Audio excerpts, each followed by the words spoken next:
Hello दोस्तों, नमस्कार। मेरा नाम है विवेक कुमार और आप सभी लोग देख रहे हैं आहिर सुबह चैनल, जहां हम सिर्फ हिस्ट्री को पढ़ते नहीं बल्कि हिस्ट्री क्रिएट करने का जुनून भी अपने अंदर पैदा करते हैं। तो एक दो दिनों से वीडियोस नहीं आ पाने के लिए सॉरी दोस्तों। और आज के इस वीडियो में हम लोग पढ़ने जा रहे हैं संगम काल के बारे में, जो कि साउथ में हम जाएंगे। साउथ के अभी तो बहुत सारा नॉर्थ के सभी राजाओं को देख लिया हमने। हिस्ट्री शुरुआत की थी तो बताया था भैया प्राग ऐतिहासिक से शुरू किया था, फिर बोला था आज ऐतिहासिक पढ़ाएंगे, फिर बोला ऐतिहासिक भी आपको पढ़ाएंगे। प्राग ऐतिहासिक में पाषाण काल बता दिया, पाषाण काल के 4 हिस्से बताए थे। पेलियोलिथिक, अगर अंग्रेजी में बात करें, पेलियोलिथिक, मीजोलिथिक, नियोलिथिक और चैल्कोलिथिक, यहाँ पे किसकी तांबे की खोज हो गई थी। फिर भैया आधे ऐतिहासिक में आपको सिंधु वैली सभ्यता के बता दिया था। अच्छा, सिंधु सभ्यता में, सिंधु सभ्यता का सबसे नॉर्थ यानी उत्तरी स्थल कौन सा था? मांडा। किस नदी किनारे? चेनाब। तो इस तरीके की बेसिक बातें कर ली थी आधे ऐतिहासिक में। फिर सीधे आ गया था मैं ऐतिहासिक काल में। इसमें बोला था बेटा एंशियंट, मेडिवल, मॉडर्न, आपको ये चीजें पढ़नी है। इतिहास में ये पूरा इतना ही है, इससे आसान नहीं है, ठीक है। अच्छा, इसी में लास्ट में वर्ल्ड के बारे में थोड़ा वर्ल्ड हिस्ट्री भी पढ़ लेना है, बस वहीं पे खत्म है। फिर एंशियंट में, यानी जो पुरानी हिस्ट्री थी एंशियंट काल में, ऐतिहासिक वाले में, जहाँ पे लिखित सबूत मिल गए हैं, क्योंकि इस वाले में तो लिखित सबूत ही नहीं थे। इसमें थे तो पढ़े नहीं गए। इनकी जो बोस्टोफेड्रॉन करके लिपि थी, जो कि इधर से किधर से लेफ्ट से शुरू करके लिखते थे, फिर राइट से ही नीचे आ जाते हैं। जैसे नहीं हम लोग लेफ्ट से राइट लिखते हैं फिर लेफ्ट से राइट लिखते हैं, उस तरीके से नहीं थी सिंधु सभ्यता में। तो इनकी लिखित तो स्रोत मिले थे पर हमने पढ़ नहीं पाया। इसमें लिखित भी मिले थे और पढ़ा भी गया है। इसमें बहुत सारे इंस्क्रिप्शंस के बारे में बता दिया था। वैदिक काल के बारे में आपको बताया था, 1500 से 600 बीसी तक जो कि चला, जहाँ पे पशुपालन को मेनली फोकस किया गया था। और उस समय जो सबसे ज्यादा जो पूजनीय पशु था वो कौन थी? गाय थी। और गाय के संरक्षण के लिए राजा लोग युद्ध लड़ते थे। क्षेत्र को बढ़ाने के लिए युद्ध नहीं लड़ते थे, गाय को प्रोटेक्ट करने के लिए युद्ध लड़ते थे। फिर भाई इनके बाद महाजनपद काल मैंने बता दिया था कि महाजनपद क्यों विकसित होने लग गए, क्योंकि यूपी के रंजन खेरी में लोहे की खोज हो गई थी। लोहे की खोज से धीरे धीरे कई सारे हथियार बनने लग गए, खेत जोतने के फावड़े वगैरह वगैरह चीजें। फिर इससे क्या हो गया, धीरे धीरे जो वैदिक सभ्यता थी, ग्रामीण सभ्यता विकास होते होते शहरी सभ्यता में शिफ्ट होने लग गई। फिर महाजनपद बन गया, 16 महाजनपद, जिसकी हमें चर्चा अंगुत्तर निकाय से मिलती है। वो सारी चीजें आपको बताया। फिर भैया मैंने बताया कि इन्हीं महाजनपदों में सबसे बड़ा एक जो उभर के आया महाजनपद, वो था मगध महाजनपद, ठीक है। क्योंकि ये गंगा रिवर इनको बीच से काट के जाती थी, बढ़िया एकदम। वहां पे सोन नदी, गंगा नदी, नदियों के अगल बगल की एरिया वैसे ही उपजाऊ होती है। और इस वजह से मगध जनपद बहुत ज्यादा महान हो गया था और बड़े बड़े राजा आए यहाँ पे, चंद्रगुप्त मौर्य, अशोका, ये सभी। तो इसके बाद फिर हमने ये आपको पढ़ाने लग गए थे हसीन, माशुक, हा से हरियंक वंश, सा से शिशुनाग, फिर ना से नंद वंश, फिर मा से मौर्य वंश, सु से शुंग वंश, फिर का से कर्णव वंश, फिर सा से सातवाहन वंश, जो कि आंध्र प्रदेश के निवासी थे, ठीक है। ये सारी चीजें बताई हैं। इनकी राजधानी कौन सी थी वो भी आपको बता रखा है। उसके बाद मैंने विदेशी आक्रमणकारियों के बारे में बताया, इंडो ग्रीक, शक, पहलव, कुषाण। आई से इंडो ग्रीक, हिंद, यूनानी, शक, शासकों में विक्रमादित्य की उपाधि जिसने धारण की, वगैरह वगैरह सब मैंने पिछले वीडियो में बताया हुआ है। और मान के चलता हूँ आपको अब वो चीजें धीरे धीरे दिमाग में होने लग गई होंगी। फिर मैंने गुप्ता पीरियड को बताया, क्यों? क्योंकि जो कुषाण थे, सामंती व्यवस्था आ गई थी। सामंत मतलब राजा अपनी सैलरी की जगह क्या करता, जमीन दे देता, जाओ बेटा एक गांव ले लो, तुम ये 2 गांव ले लो। इस तरीके से क्या होता था, राजा की जमीन खत्म होती थी और जो सामंत लोग थे जिनको जमीन मिल रही थी वो धीरे धीरे अमीर हो रहे थे। तो क्या होता था, सामंत ही राजा को मार के अलग हो जाता था। तो कुषाण के जो सामंत थे वो कौन थे? गुप्ता जी, गुप्त पीरियड, ठीक है। इसमें आपको बता दिया था चंद्रगुप्त के बारे में, चंद्रगुप्त द्वितीय के बारे में, देवी चंद्रगुप्तम नामक पुस्तक लिखी थी कालिदास ने। ये सारी चीजें आपको बता रखी है। अच्छा, गुप्ता पीरियड के बाद गुप्ता के जो सामंत थे वो बचे थे कौन? हर्षवर्धन या पुष्यभूति वर्धन, जो भी नाम है इनका, ठीक है। ये वंश इन्हीं के सामंत थे और ये काफी जगहों पे, अलग अलग जगहों पे, छोटी छोटी जगहों पे थे। और मैंने बताया था मेनली ये थानेश्वर, जो आज के टाइम पे भी हरियाणा में है, वहां पे उनकी राजधानी टाइप थी। पर जब इन्हीं में एक राजा है हर्षवर्धन, जो कि काफी बड़े, मतलब एक तरीके से, हालांकि इनके समय को बताया गया था लुटेरों का समय था, मतलब उस समय चोरी डकैती उस चीज पे इन्होंने कोई न्याय इतना ज्यादा संबंधी फोर्सफुली काम नहीं किया। और चोरों और डकैतों का एक जो अंत वाला टाइम था वो मेनली 2 ही काल को बताया जाता है, चंद्रगुप्त द्वितीय के केस में, क्योंकि चंद्रगुप्त द्वितीय में मैंने आपको बताया ये न्याय के लिए प्रसिद्ध थे, न्याय करने के लिए। और दूसरा थे शेरशाह सूरी, जो कि आगे पढ़ाऊंगा। तो यही दोनों लोगों के टाइम पे समझ लो क्या था, चोर और जितने भी ये जो हानिकारक जो लोग होते हैं, इन सबों को एकदम वाट लगी पड़ी थी। और इस काल में हर्षवर्धन के टाइम पे चोरों को एकदम ऐश करते हुए बताया गया, यानी इन्होंने ज्यादा न्याय पे काम नहीं किया। लेकिन इन्होंने कभी भी गद्दी पे खुद राज नहीं किया, अपनी जगह अपनी बहन राजश्री को रखा और कन्नौज पे क्या किया, मतलब काम वाम किया अपना राजधानी बना के, ठीक है। तो इतनी चीजें आपको बता दी मैंने। आज के वीडियो में बेटा संगम काल पढ़ेंगे, क्योंकि नॉर्थ में हमको बता दिया हर्षवर्धन के बाद कोई बढ़िया राजा आया नहीं, तो और हर्षवर्धन ने शादी भी नहीं की थी, क्योंकि उसकी जीवन की परिस्थिति आपको बताया था कहानी किस तरीके से थी। धीरे धीरे हर कोई मरा ही गया था, घर वाले भी, बहन भी बेचारी बताओ उसको भी तोड़ा दिया गया था, बहुत सारी चीजें हो गई थी जिस वजह से वो शायद शादी वादी नहीं किया होगा, जो भी वजह थी। तो उसके बाद उसका कोई वंश बढ़ा नहीं, तो भाई नॉर्थ में राजाओं की क्या हो गई, खत्म हो गए, छोटी छोटी जगहों पे कबीले टाइप से रहने लग गए होंगे, तो उनसे कोई हमें मतलब नहीं है, क्योंकि हिस्ट्री में हमें वही चीजें पढ़नी है जो कि इंपॉर्टेंट है। हिस्ट्री इज ऑल अबाउट क्या, पर्सपेक्टिव। पर्सपेक्टिव आपका जैसा रहेगा उस तरीके से, वरना तो इतिहास पढ़ते ही चले जाओ, कोई ना कोई तो आया ही होगा, ठीक है। पर हमें वो नहीं पढ़ना है, हमें क्या आप देखना है, संगम काल के बारे में जानना है। संगम काल जो कि साउथ में हमें राजाओं के बारे में बताता है। संगम काल है क्या, देखो बताता हूँ मोटा मोटा। ये 100 से 250 एडी तक चला था, 100 एडी से 250 एडी, लगभग 3 सेंचुरी तक। 100 फिर 200 फिर 250 वाला, 300 वाली सेंचुरी भी, 3 सेंचुरी तक बेसिकली चला है। और इसमें क्या था, खूब दूर दूर से बड़े बड़े लेखक बुलाए गए थे और यहाँ पे रचनाएं की गई थी, बहुत सारी किताबें लिखी गई, बहुत सारे ग्रंथ लिखे गए। मेनली इस समय तमिल भाषा बहुत ही प्रसिद्ध थी, तोलकापियर नाम की एक पुस्तक भी लिखी गई है। जिस तरह हिंदी वर्ड वाला में बाणभट्ट ने क्या लिखा है, व्याकरण लिखा है, उसी तरीके से तोलकापियर है जिसको तोलकापियम है जिसको तोलकापियर ने लिखा है, अभी बताता हूँ थोड़ी देर में, ठीक है। तो संगम काल क्या है, बेसिकली एक टाइम पीरियड है जब बहुत सारे किताब, क्योंकि हिस्ट्री इससे पहले लिखते तो थे पर इंस्क्रिप्शन में या फिर थोड़ा थोड़ा मिल रही थी, फिर राजाओं ने क्या सोचा, अब आ गई है क्या ईसा मसीह के जन्म से बाद वाले दिन, तो अब हम लोग क्या करते हैं, अपना इतिहास लिखवाना चालू कर देते हैं पन्नों पे, ताकि आने वाली जनरेशन हमारा इतिहास देख के क्या करे, हमें थोड़ा वो इज्जत दे।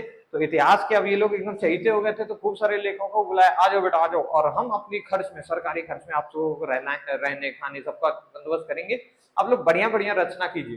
तो इस केस में रचनाएं हुई हैं, उन सभी को जानते हैं, और चलो जल्दी से अब आगे पढ़ते हैं, ठीक है। ओके, तो इस रिवीजन के थ्रू मैं मान के चलता हूं कि आपको थोड़ा बहुत ओवरव्यू आ गया होगा अगर आपने पिछले वीडियो देख रखे हैं। तो चलिए अब जानते हैं संगम काल के बारे में। ओके, तो बच्चों जिस तरीके से मैंने आपको बताया था बौद्ध संगीतियों के बारे में कि सारी बौद्ध संगीति कहाँ हुई थी, बिहार में, उसी तरीके से बेटा 4 हुई थी। उसी तरीके से यहाँ पे 3 संगम काल हुए, तीनों के तीनों हमारे तमिलनाडु स्टेट में, आज के टाइम जो तमिलनाडु स्टेट है वहां पे हुए थे, ठीक है। तो उसी तरीके से अब जैसे वहां मैंने बताया था अध्यक्षता किसने की थी, प्रथम की किसने की, राजा उस समय कौन था, बताया था ना, कालाशोक किस संगीति में राजा था, दूसरी या तीसरी, आप लोग कमेंट करके बताइएगा। तो इस तरीके की चीजें ही यहाँ भी है कि भैया प्रथम संगम काल हुआ, दक्षिण मदुरई में किया गया, इसमें जो राजा राजा कह रहा हूँ, इसकी जो अध्यक्षता की वो इन नाम के ऋषि ने की, अगस्त्य ऋषि ने, 89 राजाओं ने इसमें पार्टिसिपेट किया। आज के टाइम ये क्योंकि पानी में डूब चुका है तो भैया इसके कोई लिखित सबूत हमें नहीं मिल पाए, यानी इस समय जितने भी ये क्यों हुए थे, रचनाओं के लिए कि लिखो भैया हमारा इतिहास लिखो। अब क्योंकि ये पानी में डूब गया है दक्षिण मदुरई, तो भाई अब पता ही नहीं चलता। भाई आज की बात थोड़ी, आज से ये समझ लो 1200-1300 1800 साल पहले की बातें हैं, तो इतने में तो ये पानी वानी से डूब गया है। तो यहाँ पे कितनी रचनाएं हुई हमें नहीं पता चला। अगस्त्य ऋषि क्या किए थे भैया, अध्यक्षता, और कहाँ पे हुआ, दक्षिण मदुरई में। दूसरा संगम काल पढ़ो बेटा, कपाटपुरम में हुआ है। कपाटपुरम कहाँ पे है, वो भी तमिलनाडु में है, किस जगह पे है वो जानना जरूरी नहीं है, यही कहीं होगा, ठीक है। ओके, तो इस समय जो अध्यक्षता की वो की तोलकापियर ने, तोलकापियर रा लगाए, ठीक है। और इन्होंने जिस साहित्य की रचना की वो था तोलकापियम, ठीक है। इसी को तमिल का व्याकरण बोलते हैं, तमिल भाषा का व्याकरण भी बोला जाता है, व्याकरण, ठीक है। जिस तरह बाणभट्ट ने क्या किया था बेटा, आपको बताया, बाणभट्ट ने व्याकरण की रचना की थी, उसी तरीके से तोलकापियर ने तोलकापियम की रचना की। अच्छा, बाणभट्ट किस राजा के दरबारी थे, अब ये चीज आप लोग बताइए, ठीक है, मान के चलता हूँ पता होगा आपको, ठीक है। अच्छा, इस टाइम पे दूसरे संगम में 49 राजाओं ने पार्टिसिपेट किया, 49 लोगों ने।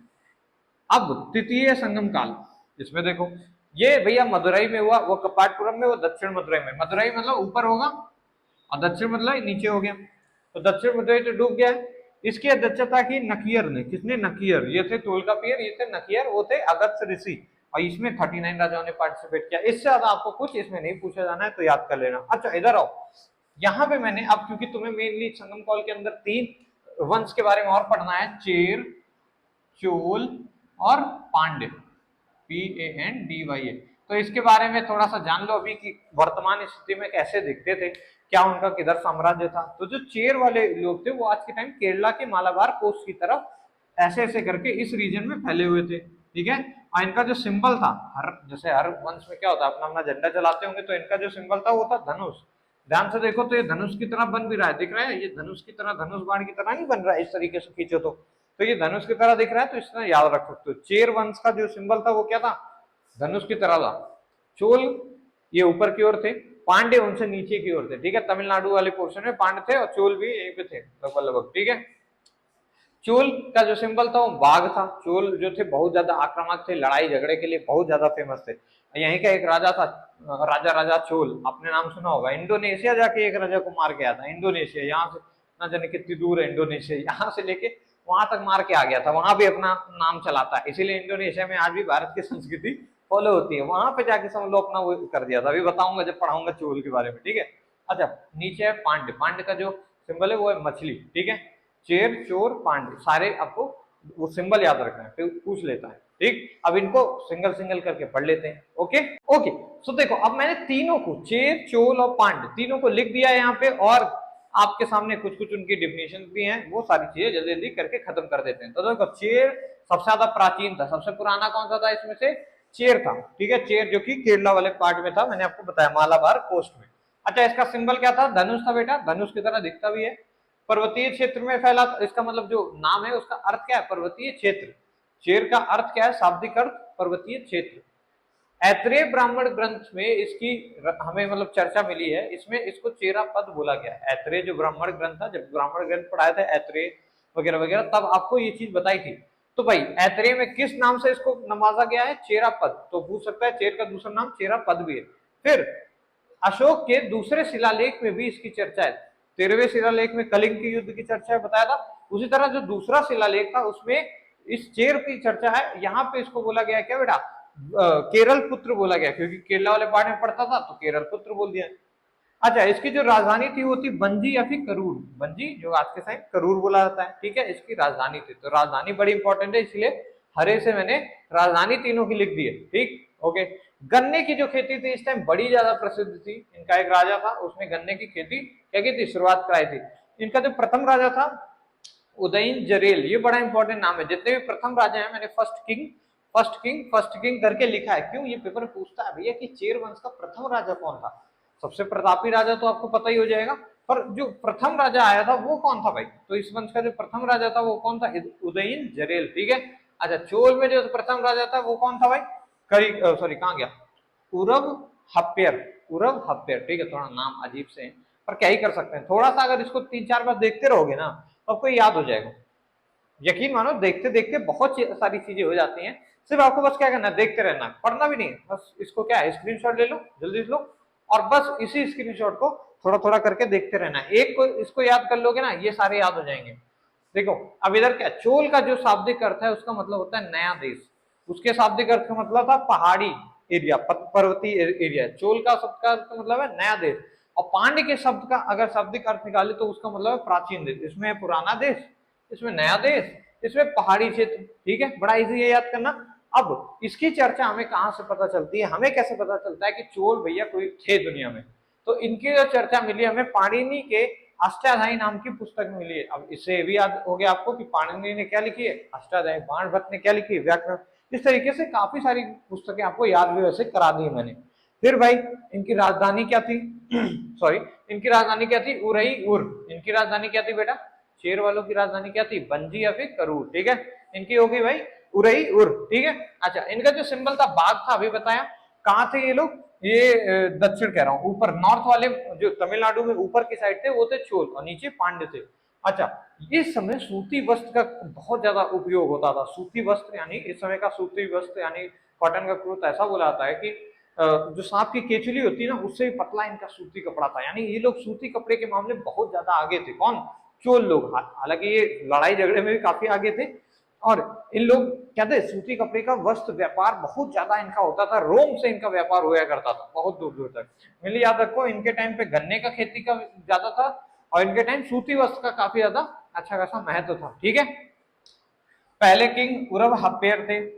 करिकाल इसमें बहुत बढ़िया राजा था, मतलब जो सबसे खतरनाक राजा था वो कौन था, करिकाल। इसने क्या किया था, श्रीलंका से 12,000 लोगों को बंदी मजदूर बना के ले आया, और यहाँ पे कावेरी नदी पे बांध बनवा दिया, जिस बांध को इंडिया का फर्स्ट डैम भी बोला जाता है। इंडिया का फर्स्ट बांध कौन सा था, यही जो कावेरी नदी बनाया, जिसका नाम है ग्रैंड डैम। क्या नाम है, ग्रैंड डैम। और किसने बनवाया, करिकाल ने। सोच रहे हो 12,000 लोगों को पकड़ के ले आया बंदी बना के अपने उससे पावर से, तो इतने खतरनाक थे ये चोल राजा, ठीक है। इसी में एक राजेंद्र चोल था जिसने इंडोनेशिया तक भगा के मारा था। इंडोनेशिया का एक राजा था, उसने बोला भारत में यार क्या ही राजा हैं। अब ये सुन लिया किसने, चोल का एक राजा था, राजा राजा चोल। अब जैसे ही उसको ये चीज समझ आई, मतलब सुना उसने, वो पगला गया। उसने क्या किया, ठीक है उठाओ नाव, क्योंकि यहाँ से तो पानी है साउथ नाव उठाई और नाव से सीधे चल गया इंडोनेशिया। इंडोनेशिया में मार काट के उसको एकदम वो कर दिया। बोला कि अब हमारी वो, मतलब जैसे नहीं राजा जब किसी को, राजा दूसरे राजा को मारता था तो अक्सर उससे एक टीटी करवा लेता था, या तो उसको जान से मार देता था या फिर टीटी करा लेता था कि आज से तुम्हारा सारा टैक्स जितना भी कलेक्ट करोगे उसका कुछ % हमें भी दोगे। इस तरीके से मतलब व्यवस्था करते थे कि अगर तुम्हारी जान बख्शूंगा मैं तो उसके बदले में तुम मुझे पैसा देते रहोगे। तो इस तरीके की मतलब समझ रहे वहां से। और काफी ज्यादा जब वहां पे आके राजा को वहीं के मार दिया तो वहां के लोगों ने सोचा यार ये कौन राजा है, कितना खतरनाक है।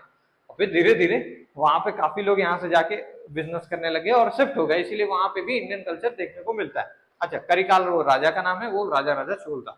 अच्छा, इंडिया का प्रथम डैम ग्रैंड डैम। ओके, पांड क्या था, पांड का जो शाब्दिक अर्थ है बेटा उसका मतलब है प्राचीन देश।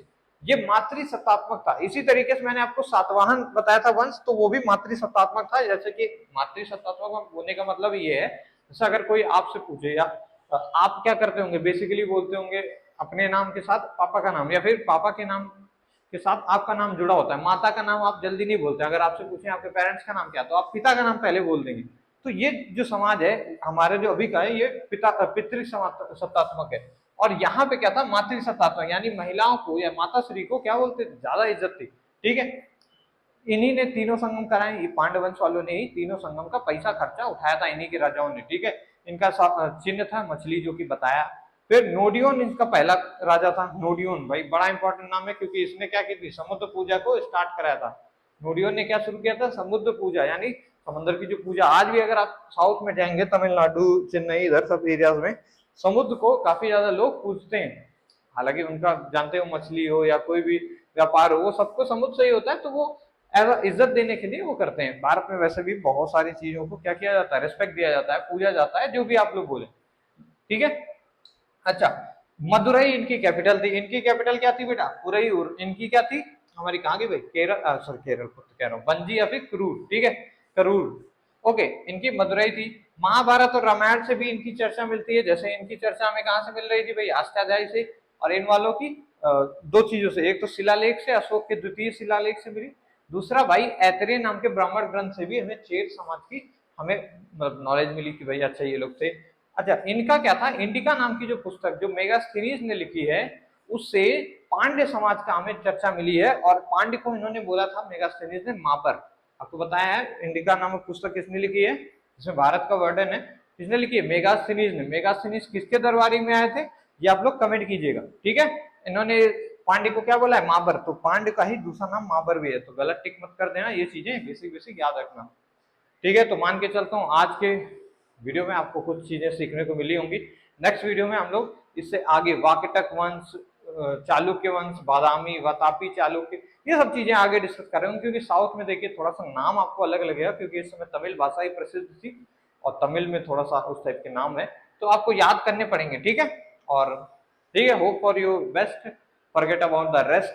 पढ़ते रहो और देखते रहो आज चैनल।